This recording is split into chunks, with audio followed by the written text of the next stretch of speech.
First ever factory outlet Mukunda Jewelers. Christmas and New Year offers flat 10% off on VA.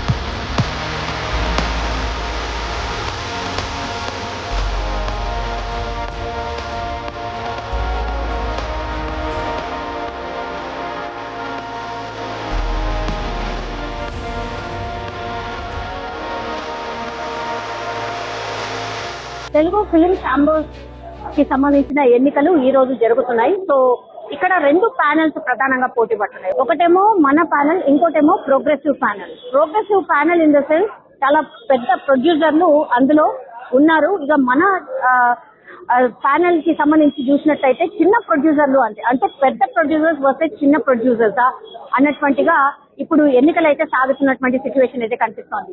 Polling అయితే అయిపోయింది.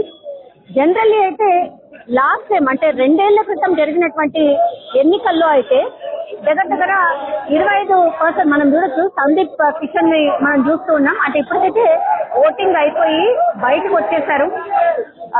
40% మాత్రమే voting నమోదైంది. ఇది చాలా చాలా తక్కువ. ఎవ్రీ టైం మనం చూడొచ్చు చాలా మంది కూడా సినీ సెలబ్రిటీస్ వస్తారు కాబట్టి ఇక్కడికి మీడియా వాళ్ళు యాజ్ వెల్ యాజ్ చాలా మంది మిగతా వాళ్ళు హీరోలు ఇట్లా పెద్ద పెద్ద ప్రొడ్యూసర్స్ ఎవరైతే ఉంటారో వాళ్ళని చూడడానికని వస్తున్న సిచ్యువేషన్ అయితే కనిపిస్తోంది. ఒకటి ఇక్కడ ప్రోగ్రెసివ్ ఛానల్ వర్సెస్ మన ఛానల్ అన్నటువంటి సిచ్యువేషన్ లో ఇప్పుడు పెద్ద ప్రొడ్యూసర్స్ వర్సెస్ చిన్న ప్రొడ్యూసర్స్ అనేటువంటిది పెద్ద ఎత్తున చర్చ అయితే నడుస్తుంది. చాలా మంది ఇక్కడికి వచ్చి ఈ ఎన్నికల్లో ఎవరు విజయం సాధిస్తారు ఏంటి అనేది పక్కన పెడితే గనక ఈ ఎన్నికల్లో పోలింగ్ ఇంత తక్కువ నమోదవడం ఏంటి అనేది ఒకటి. ఎందుకంటే 3,375 మంది మాత్రమే ఈ ఓటు హక్కుని వినియోగించుకునే వాళ్ళు ఉన్నారు. అందులో 40% అంటే మీరు తీసుకోండి కేవలం 1,500 దగ్గర అక్కడ వరకు మాత్రమే ఇప్పటి వరకు పోలింగ్ నమోదైంది. ఆల్మోస్ట్ అయిపోయింది కూడా. సో ఇంత తక్కువ ఈ ఇండస్ట్రీకి సంబంధించిన వెరీ వెరీ ఇంపార్టెంట్ ఎన్నికలు అంటారు. ఈ ప్యానెల్ ని ఎన్నుకుంటే సినీ ఇండస్ట్రీలో ఉన్నటువంటి అన్ని ప్రాబ్లమ్స్ సాల్వ్ చేసే ప్యానెల్ ని ఎన్నుకుంటే ఏదైనా కష్టం వచ్చినా వాళ్ళకి చెప్పుకోవడానికి ఉంటుంది. వాళ్ళు ఆ కష్టాన్ని తీర్చాల్సి ఉంటుంది. అట్లాంటి ప్యానెల్ ఎన్నికల్లో కూడా సినీ ఇండస్ట్రీకి సంబంధించి ఇంత తక్కువ మందికే ఓటు హక్కు ఉంది. అట్లాంటిది వీళ్ళెవరు ఓటు హక్కు వినియోగించుకోవడానికి రాకపోవడం ఏంటి అనేది పెద్ద ఎత్తున ఇంకోటి విమర్శ అయితే ఇక్కడ వినిపిస్తోంది. చాలా మంది ఫిల్మ్ క్రిటిక్స్ కూడా ఇదే మాట్లాడుతున్నారు. మా ప్యానెల్లో అది ఏది ఉండదు. రెండు ప్రభుత్వాలకు మేము రిప్రజెంటేషన్ ఇస్తాం. తప్పకుండా ఈ రేట్లు పెంచొద్దు. అలాగే తినుబండారు రేట్లు కూడా తగ్గాలి. తగ్గినప్పుడే సినిమా చూడడానికి జనాలు వస్తారు. ఏ సినిమా చిన్న అయినా పెద్దదైనా. ఇప్పుడు కేవలం పెద్ద సినిమానే చూస్తున్నారు. అది కూడా ఫ్లాప్ అయితే చూడట్లేదు. 100 కోట్లు నష్టం అవుతుంది. కాబట్టి దాంతో ఒక పెద్ద సినిమా నష్టమైతే ఒక ప్రొడ్యూసర్ కాదు, డిస్ట్రిబ్యూటర్, ఎగ్జిబ్యూటర్ అందరూ లాస్ అవుతారు. చిన్న సినిమా లాస్ అయితే ఫ్లాప్ అయితే చిన్న ప్రొడ్యూసర్ లాభం అవుతుంది. వీళ్ళందరూ ప్రాబ్లం. ఇప్పుడు మీకు కన్సర్న్ మంత్రి ఉన్నారు సార్, కోమటిరెడ్డి వెంకటరెడ్డి గారు ఉన్నారు. ఆ తర్వాత మీది సాల్వ్ కాకపోతే అప్పుడు సీఎం దగ్గరకు పోతారు. మీరు ఎప్పుడైనా మంత్రి గారిని కలిసే అవకాశం? కలిసినాము, చాలా సార్లు కలిసినాము. చాలా వాళ్ళు ఇయ్యమన్నారు. మళ్ళీ తర్వాత అసెంబ్లీలోనే చెప్పింది కదా ముఖ్యమంత్రి గారు ఇయ్యమని. అసెంబ్లీలో చెప్పి మళ్ళీ రేటు పెంచాడు. వీళ్ళు పోయి పర్సనల్ గా పోయి కలిసి పెంచేశారు. అది దానివల్ల ఏంటంటే థియేటర్కు రాకుండా పోతున్నారు అందరూ. నెల రోజులు అయితే ఓటీటీలు వస్తారు ఎందుకు వాళ్ళ థియేటర్. దాంతో నిజంగా ప్రొడ్యూసర్స్ లాస్ అవుతున్నారు, ఎగ్జిబ్యూటర్ లాస్ అవుతున్నారు, డిస్ట్రిబ్యూటర్లు కూడా లాస్ అవుతారు. కాబట్టి ఇది ఉండొద్దు అనేది మా ఉద్దేశం. ఇది ఉండొద్దు. దాంతోపాటు రక్తం పీల్చుకున్నట్టు ప్రొడ్యూసర్ల రక్తాన్ని పీలుస్తున్నారు. ఏదో డిజిటల్ ఛార్జెస్ పక్క రాష్ట్రాలలో 2,500, 3,000 ఉంటుంది. బాంబేలో హిందీ కూడా ఫ్రీ ఉంటుంది. మన దగ్గర 10 నుంచి 15,000 ఉంటుంది. ఎందుకు ఉండాలి? తప్పు కదా. వారానికి 10 నుంచి 15,000 అన్ని సినిమాలకు. ఇప్పుడు నేను మొన్న ఒక సినిమా జాంతే విసర్జన చేసిన 100 థియేటర్లు అయితే 10 లక్షలు కట్టినా. అసలు పోయింది. వారం కూడా ఉండదు, నడవదు. మళ్ళీ కొత్త సినిమా వస్తుంది, పోతుంది. కాబట్టి ఖచ్చితంగా 100% మన ప్యానెల్ గెలుతుంది. ఇవన్నీ కట్టడి చేస్తాం. ఫస్ట్ మా ఎజెండాలో పెట్టుకునేది అది, 2 ప్రభుత్వాలను కలవాలి, టికెట్ రేటు పెంచొద్దు, ఈ థియేటర్లలో ఉండే రేట్లన్నీ తినుబండారు రేట్లు తగ్గించాలి అనేది మా డిమాండ్. అది చేసి పెట్టాం. అలాగే కంపల్సరీగా డిజిటల్ ఛార్జెస్ తగ్గకపోతే ఊరుకునే సమస్యనే లేదు. అవసరమైతే ఎక్కడ దాకా పోతే వాళ్ళ ఇంటి దగ్గర పోయినా ధర్నా చేస్తాం. ఈ ఫిల్మ్ ఛాంబర్ మీరేనా సార్? Yes, అంటే ఓన్ కాదు, ఫ్రెండ్స్. కాకపోతే ఇది ఇప్పటి వరకు కూడా ఇన్నేళ్ల తర్వాత కూడా లేదు, సొంతంగా లేదు. ఇదేంది రెంట్ 30 సంవత్సరాలు లీజ్. ఈ నెలతో ఈ సంవత్సరంతో అయిపోతుంది. నెక్స్ట్ దాన్ని కూడా ఏదో కడతామనంటే నిజంగా మాకు ఇస్తా అంటే తీసుకుంటాం. ఒకసారి తక్కువ రేటుకి ఇస్తా అంటారు, దాన్ని తీసుకుంటాం. అందులో కొందరు వద్దని, కొందరు కావాలని రకరకాలుగా మాట్లాడుతున్నారు మా వాళ్ళే. కానీ వాళ్ళు సొసైటీ వాళ్ళైతే తప్పకుండా మీరు ఇన్ని సంవత్సరాల నుంచి ఉన్నారు కాబట్టి మీకు ఇస్తామనే ఫస్ట్ మాట మాట్లాడతారు. అది థ్యాంక్ యూ. మా తెలుగు ఫిల్మ్ ఛాంబర్ ఓటర్లందరికీ ఫస్ట్ థ్యాంక్స్. పాపం మీరు ఎంత టైం వరకు ఉన్నారు. ఇప్పుడే కార్యక్రమాలన్నీ ముగిసినాయి. మా ప్రెసిడెంట్ ఎగ్జిబిటర్ సెక్టార్ నుంచి సురేష్ బాబు గారు ఫస్ట్ 1 year ఆయన ప్రెసిడెంట్గా ఉంటారు.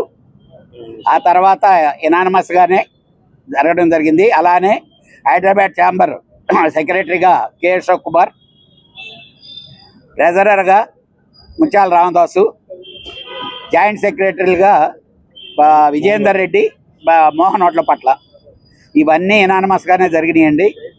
మంచి వాతావరణంలోనే ఎలక్షన్ అంతా ఫినిష్ చేసాం. బట్ ఓన్లీ వన్ ఫీల్, నేను చాలా బ్యాడ్గా ఫీల్ అయ్యాను ఈరోజు. మా స్టూడియో సెక్టార్లో చైర్మన్ పోస్ట్ గురించి రకరకాల డ్రామాలు ఆడారు. ఇలాంటిది కరెక్ట్ కాదు. మనం ఎలక్షన్లో ఓడిపోతే ఇంటికి వెళ్ళిపోవాలా? దొడ్డిదారిలో ఈ చేద్దాం ట్రై చేశారు. చాలా బాధపడ్డాను నేను. ఎందుకనంటే సిస్టమ్ ఈరోజు ఏం లేదు. ఇక్కడికి వచ్చి ఎవడైనా పని చేయడానికే ఇక్కడికి వచ్చేది. బట్ ఏదేది అయినా కానీ స్మూత్గా అన్నీ జరిగినాయి. అలానే విజయవాడ సెక్రటరీగా బేకరీ ప్రసాద్, తర్వాత గుత్తకల్లు సెక్రటరీగా జాయింట్ సెక్రటరీగా సాయిరెడ్డి, తిరుపతి మావుడు వాడు పేరు నాగార్జున, అలానే వైజాగ్ మూర్తి, వైజాగ్ అండి. టోటల్గా ఆల్ ఆఫీస్ బేరర్స్ సినానమస్గా చేయటం జరిగింది. సక్సెస్ఫుల్. అదే మా నాగవంశీ ఒక్క దెబ్బగా రెండు కాయలు రాలిని. సితారా ఎంటర్టైన్మెంట్ నాగవంశీ పోరాడి ఎలక్షన్లో ఈసీ మెంబర్గా గెలిచాడు. మా ప్రొడ్యూసర్స్ తరఫున వైస్ ప్రెసిడెంట్ కూడా అయ్యాడు. థ్యాంక్స్ టు మా వంశీకి. ఎందుకంటే పాపం వెరీ యాంగ్జైటీగా చేసాడు, కష్టపడ్డాడు. ఫస్ట్ మీ దెబ్బకు భయపడి బాగా కష్టపడ్డాడు. Thank you. నమస్తే. 100% సెకండ్ ఇయర్ స్టూడియో సెక్టార్ నుంచి నేనే ప్రెసిడెంట్గా కంటెస్ట్ చేస్తున్నాను. ప్రశాంతంగా ఎలక్షన్స్ జరిగాయి. అది పెద్దవాళ్ళు, చిన్నవాళ్ళు, పేదవాళ్ళు, గొప్పవాళ్ళు పోటాపోటీగా ఎలక్షన్లో జరిగితే ఒకరు గెలుస్తారు, ఒకరు ఓడతారు. కాంగ్రెస్ ప్యాన్లని, మన ప్యాన్లని నించున్నాం. అందరూ ఓట్లు గెలుచడానికి ప్రయత్నం చేశారు. ఎవరు ఓట్లు గెలడానికి ప్రయత్నం చేస్తారు. ఒకరే ఓడుతారు, ఒకరు గెలుస్తారు. దాంట్లో ఎవరు గెలిచినా ఇది మొత్తం టోటల్గా ఈ అభివృద్ధి కోసమే చూస్తాం. ఛాంబర్ అభివృద్ధి కోసం, ఇండస్ట్రీ అభివృద్ధి కోసమే చూస్తాం. మొత్తం కాంగ్రెస్ ప్యాన్లు మొత్తం టోటల్గా 31 గెలిచాయి.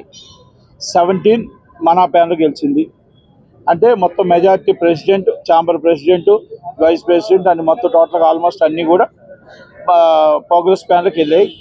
అలాగే కొన్ని చైర్మన్, 1-2 చైర్మన్లు మన ప్యాన్లకు వచ్చాయి. ఇంకా అవుతున్నాయి, మీటింగ్స్ అవుతున్నాయి. ఇక దాంట్లో కూడా సెక్రటరీ అన్నీ కూడా అవుతూ ఉంటాయి. ఇదంతా ఒక ప్రక్రియ. మొత్తం గెలిచిన వాళ్ళంతా 48 మంది కలిపి దాంట్లో ఎన్నుకోవాలా. ఆ ఎన్నుకునే ప్రక్రియ అవుతుంది. సురేష్ బాబు గారు అడ్వాన్స్ కాంగ్రాచులేషన్ చెప్తున్నాను. అలాగే గెలిచిన వాళ్ళందరికీ కూడా నా హృదయపూర్వక అభినందనలు. మా అమ్మాయి కూడా గెలిచింది, వైస్ చైర్మన్ అయ్యింది. అలాగే నేను సెక్టార్లో గెలిచాను, ఎగ్జిక్యూటివ్గా ఓడిపోయాను. కొన్ని గెలుస్తాం, కొన్ని ఓడుతాం. ఎందుకంటే డిఫరెంట్ ఉంటాయి. కానీ ఏదైనా పోరాటం ఆగదు. ప్రతిపక్షంలో ఉన్నా, అధికార పక్షంలో ఉన్నా పోరాటం ఆగదు. నా మైకే. లోన్ మైక్ పట్టుకుంటాను, బయట ఉంటే బయట మైక్ పట్టుకుంటాను. తప్పు చేస్తే ఎవరినైనా వదలం, తప్పు చేస్తే ఏదైనా ఉండదు. ఇండస్ట్రీ బాగుండాలా. ఇండస్ట్రీ ఇప్పుడు గెలిచిన ప్యాన్లో ఇండస్ట్రీ బాగు కోసం, ఇండస్ట్రీ రన్నింగ్ కోసం చేయాలా. ఇప్పుడు సినిమాలు తీసిన వాళ్ళు చాలామంది సినిమాకి వచ్చారు. అందుకే మేము ఫస్ట్ నుంచి మళ్ళా చెప్తున్నాం అగైన్, దయచేసి మీరు మెడిక్లెయిమ్ ఏదైతే మాట ఇచ్చారో మాట తప్పకుండా చిన్న సినిమా నిర్మాతలు కాపాడండి. ఏదైతే మాట ఇచ్చామో మన 20% ఆక్యుపేషన్ ఇవన్నీ కాపాడండి. మీరు కాపాడకపోతే మళ్ళీ వచ్చి మీ దగ్గర పోరాడతాం, కనుక అందరూ గెలిచిన వాళ్ళందరికీ అభినందనలు తెలియజేస్తూ సురేష్ బాబు గారు ప్రెసిడెంట్గా ఏకంగా అయ్యారు. తక్కువలు అన్నీ కూడా పోస్టులని అవుతున్నాయి. కనుక మీకు అంతా వచ్చి మీకు ఆ ప్యానల్ వాళ్ళు చెప్తారు. 31 వాళ్ళు 17 ప్యానల్ది మన ప్యానల్ గెలిచారు. Thank you very much.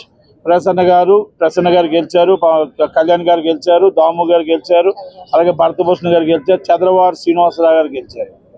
అవతల కాసి నుంచి వాళ్ళంతా కూడా గెలిచారు. వంశీ గారు గెలిచారు, ప్రియాంక గారును వంశీ మన మైత్రి రవి గారు లాస్ట్ ఒక 10 ఓట్స్లో ఓడిపోయారు. ఓకే, వాళ్ళు కూడా గెలుచుంటే బాగుంది అనిపించింది. ఎందుకంటే అందరూ ఒకటే, ఎలక్షన్ తర్వాత అందరూ కూడా అభివృద్ధి కోసం చేసేవాళ్ళే, వాళ్ళు కూడా గెలాలి. మీడియా మిత్రులకి, మీడియా అధినేతలకి, ఇది చూస్తున్న ప్రేక్షకులకి, తెలుగు ప్రేక్షకులకి మా ఫిల్మ్ ఛాంబర్ ఎన్నికల్లో ఈరోజు మన ప్యానెల్ ఘన విజయం సాధించిందండి. 12 ఈసీ మెంబర్స్ గాను 7 సీట్లు గెలిచామండి. అట్లాగే సెక్టార్లో 20 ఉన్నాయి, దాంట్లో 12 గెలిచామండి. సో ఘన విజయం సాధించింది మన ప్యానెల్. చంద్రబాబు శ్రీనివాసరావు గారు, కళ్యాణ్ గారు, ప్రసన్న గారు, ఇంకా మరి మా పెద్దలు, మా సపోర్టర్స్, అట్లాగే మా ప్రొడక్షన్ ఎగ్జిక్యూటివ్స్ యూనియన్ వీళ్ళంతా కూడా ప్రొడ్యూసర్స్గా ఉన్నారని వీళ్ళందరూ కూడా చాలా సపోర్ట్ చేసి, అట్లా ఫెడరేషన్ నుంచి కూడా సపోర్ట్ చేసి ప్రతి ఒక్క మెంబరు లేడీ ఓటర్స్ కూడా వచ్చి ఉన్నారండి. ప్రతి ఒక్కరికి పేరు పేరున మా ఈ గెలిచిన శుభ సందర్భంలో అందరికీ కూడా ప్రత్యేక కృతజ్ఞతలు తెలియజేస్తామండి. మాటలు రావట్లేదు. లాస్ట్ టైం కూడా గెలిచాం 2023 జూన్లో ఇదే ఛాంబర్లో సెక్టార్లో గెలిచాం, ఈసీలో గెలిచాం. చాలా సంతోషంగా ఉంది. మరి మా పెద్దలందరూ వచ్చి మాట్లాడతారండి మీడియాతో. కాబట్టి అందరూ కూడా వారు వచ్చే వరకు వెయిట్ చేయవలసిందిగా రిక్వెస్ట్ చేస్తామండి. పేరున గెలిపించిన వారందరికీ మరొకసారి ప్రత్యేక కృతజ్ఞతలు. ఇదంతా టెలికాస్ట్ చేయవలసిందిగా మీడియా సోదరులకి, మీ పెద్దలందరికీ కూడా నా ప్రత్యేక ధన్యవాదాలు. Thank you. వాళ్ళకి చేయడానికి ఒక అవకాశం ఉంటుంది. లేనప్పుడు ఏమైతుందంటే ఎందుకు చేయలేదని మనం కూడా అడగలేం. ఎందుకంటే మనం కూడా ఒక ఫుల్ ప్యానెల్ ని సపోర్ట్ చేసి ఉంటాం. సో ఆటోమేటిక్ గా అందరూ ఒకే ఒపీనియన్ తో వెళ్ళారు కదా. ప్యానెల్స్ అని ఎందుకు వస్తాయి? డిఫరెన్స్ ఆఫ్ ఒపీనియన్ ఉండబట్టే 2-3 ప్యానెల్స్ అని వస్తాయి. సో ఆ 2-3 ప్యానెల్స్ లో డిఫరెన్స్ ఆఫ్ ఒపీనియన్స్ ఉన్న వాళ్ళందరినీ ఎలెక్ట్ చేసి ఒక ప్యానెల్ గా పెట్టి మీరు పని చేయండి అని చెప్తే ఎవరికన్నా కష్టమే. సో ఎప్పుడన్నా కూడా ఇలాగ ప్యానెల్స్ అని ఉన్నప్పుడు ఫుల్ ఫ్లెజ్డ్ గా ఒక ప్యానెల్ కి ఓట్ చేస్తే ఎవరన్నా ఏదైనా చేయగలుగుతారు. అప్పుడు మనం చేశారా చేయలేదని అడగడానికి కూడా ఉంటుంది. ఇప్పుడు మనం అడగడానికి లేదు. ఎందుకంటే లాస్ట్ టైం సగం ఆల్మోస్ట్ 60-70% అట్లాగ వచ్చాయి 2 ప్యానెల్స్ నుంచి. So this is my opinion. This is absolutely only నా ఒపీనియన్ అండి. ఇందులో ఏ కాంట్రవర్సీ లేదు. I'm not here for any controversies. నేను ప్రోగ్రెసివ్ ప్యానెల్ విన్ అయితే బాగుంటుందని అనుకుంటున్నాను. అయితే మీరు మీలాంటి వాళ్ళందరూ కూడా ఓటేసినప్పటికీ కూడా పెద్ద పెద్ద హీరోలకి బ్యానర్లు ఉన్నా కూడా ఎవరు రాలేదు. సో దీని మీద ఏమంటారు? ఓటింగ్ కి వాళ్ళు రాకపోవడం వెనక కారణం ఏంటంటే నాకు నిజంగా తెలియదు. బికాస్ నేను ఆఫ్ ఉన్నాను ఒక లాస్ట్ 4 weeks గా. As you all know, Rajasekhar గారు met with an accident in shoot and he fractured his ankle. So నేను అసలు బయట ప్రపంచంతో నాకు కనెక్షన్సే లేవు. ఎలక్షన్స్ అన్నారు, నేను వచ్చి నాకు అనిపించింది నేను చేశాను, నాకు తోచింది నేను చెప్పగలిగాను. What I felt is right I'm doing.